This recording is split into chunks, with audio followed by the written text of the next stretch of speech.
solution pour sa vie. Nous sommes tous embarqués dans cette planète. Si elle coule, qui serait épargné? Nous connaissons la cause du problème. Nous savons aussi comment la résoudre. Mais qu'est-ce qui nous bloque? Tous les habitants de la Terre, les arbres, les animaux et les humains, ont toujours travaillé ensemble pour nettoyer l'air et l'eau dont nous avons tous besoin pour vivre. Mais que se passe-t-il aujourd'hui? On parle de conflit en faune. Les forêts sont plus heureuses. Lorsqu'elles ont beaucoup d'animaux, c'est là qu'elles travaillent que pour la réduction des gaz à effet de serre.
suis trop content même.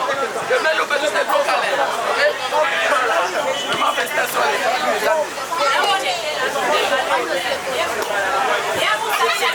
Ça va mettre meilleur que les adultes.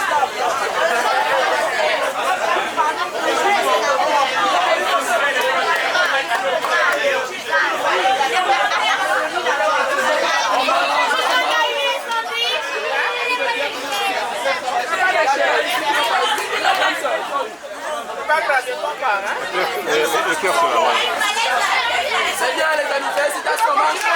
Vous avez mérité de manger et de boire. Allez-y, mangez. Félicitations. Et moi je suis fier. Voilà. Bien, Manu Mbadinga, animateur du club théâtre Les Tsanguettes. Nous sommes venus avec les enfants à l'hôtel Boulevard pour la clôture du sommet des jeunes sur la forêt. C'est un sommet international qui a réuni des jeunes de plusieurs pays du monde qui sont là dans le cadre également dans les activités préliminaires au One Summit, voilà, Forest. Voilà. Donc, et justement, les enfants sont venus pour faire passer leur message, pour dire qu'ils ont que cette planète est à eux, ce sont eux les héritiers de la planète, donc ils avaient quelque chose à dire et voilà pourquoi nous sommes là. Il n'y a jamais une rencontre de trop, vous savez, c'est jamais les mêmes personnes qui se retrouvent pour discuter, hein. Donc c'est toujours bien d'en parler, de trouver des solutions pour voir comment améliorer les choses, parce que nous savons aujourd'hui que la planète est en danger, quoi qu'on le croit ou non, la vérité c'est qu'elle est en danger avec les questions de changement climatique, les saisons qui changent au niveau du Gabon. Nous savons tous que les saisons ne sont plus celles qu'elles étaient avant, donc il est important que les gens se retrouvent et c'est toujours bien d'impliquer les enfants. Parce que c'est eux, les futurs dirigeants, c'est eux qui vont prendre le relais des actions qui sont menées aujourd'hui. Et c'est pour ça que les enfants sont là. Et bravo encore au groupe scolaire Les Tsanguettes qui a bien voulu faire participer les enfants. Je m'appelle Séraphine Oyaningi Prukalia. Je suis née le 19 août 2015. Je suis venue pour parler. Le nom de notre spectacle est Sauver les forêts. Bonsoir, je m'appelle Mbani Eva Naomi. Je suis venue ici pour prester de ce qu'on a appris avec tonton Manu et le maître Nelly. C'est la première fois que j'ai commencé à faire le théâtre. J'avais d'abord peur, mais après je me suis laissée emporter, c'est venu. Et le public a aimé. Je leur dirais de venir sauver les forêts parce qu'ils coupent les arbres. Je m'appelle Mbadinga Priscille Grâce de Dieu. Je suis née le vendredi 15 mai 2012. Je ne sais pas s'il y avait d'autres personnes qui faisaient le théâtre. Je crois que je suis la première. Je vais demander à mes parents et autres d'arrêter de détruire la forêt. Le groupe théâtral du groupe scolaire Les Tsanguettes a donc été sollicité par les organisateurs du forum des jeunes sur la forêt. Ce déplacement a donc donné lieu à une prestation de nos élèves qui ont donc, de ce sens, par les thèmes qu'ils ont abordés, sensibilisé l'ensemble des populations sur l'importance de la protection de notre forêt. Il faut dire que les jeunes nos jeunes enfants sont d'autant plus concernés par l'importance de la protection de la forêt parce que ce sont des futures élites du pays et s'ils sont sensibilisés dès la base, ce seront des meilleurs acteurs pour mieux faire passer le message dans un futur très proche. C'est d'autant plus intéressant parce que M. Manu et son groupe ont de ce fait représenté valablement notre groupe scolaire par les prestations de ces jeunes enfants. Ils ont, par les thèmes qu'ils ont abordés, attiré l'attention du public et captivé le public. Donc nous sommes beaucoup plus satisfaits de ce qui a été fait. Il faut partir du fait que le groupe scolaire Les Tsanguettes existe depuis 1999. Donc à ce niveau-là, il y a quand même une image de marque qui a pu être vendue. Et Les Tsanguettes, ce n'est pas aujourd'hui à présenter, c'est un groupe qui travaille et qui travaille dans la formation des jeunes enfants. Donc nous ne sommes pas surpris par le travail qui a été fait parce que nous avons, dans un passé très proche, obtenu plusieurs prix sur l'environnement On a été sollicité par d'autres ONG où nous avons participé, où les élèves ont brillamment représenté notre groupe scolaire. Donc nous ne sommes pas de temps surpris parce que nous travaillons déjà depuis longtemps dans la protection de l'environnement et donc nous avons pris cette invitation avec beaucoup de... C'est le travail du formateur Manu, parce qu'il y a des enfants qui étaient beaucoup plus timides, il y a des enfants qui se débrouillaient bien, mais tout ce mélange a fait que ce travail a été bien fait et puis les enfants ont presté de manière honorable. Nous sommes très contents.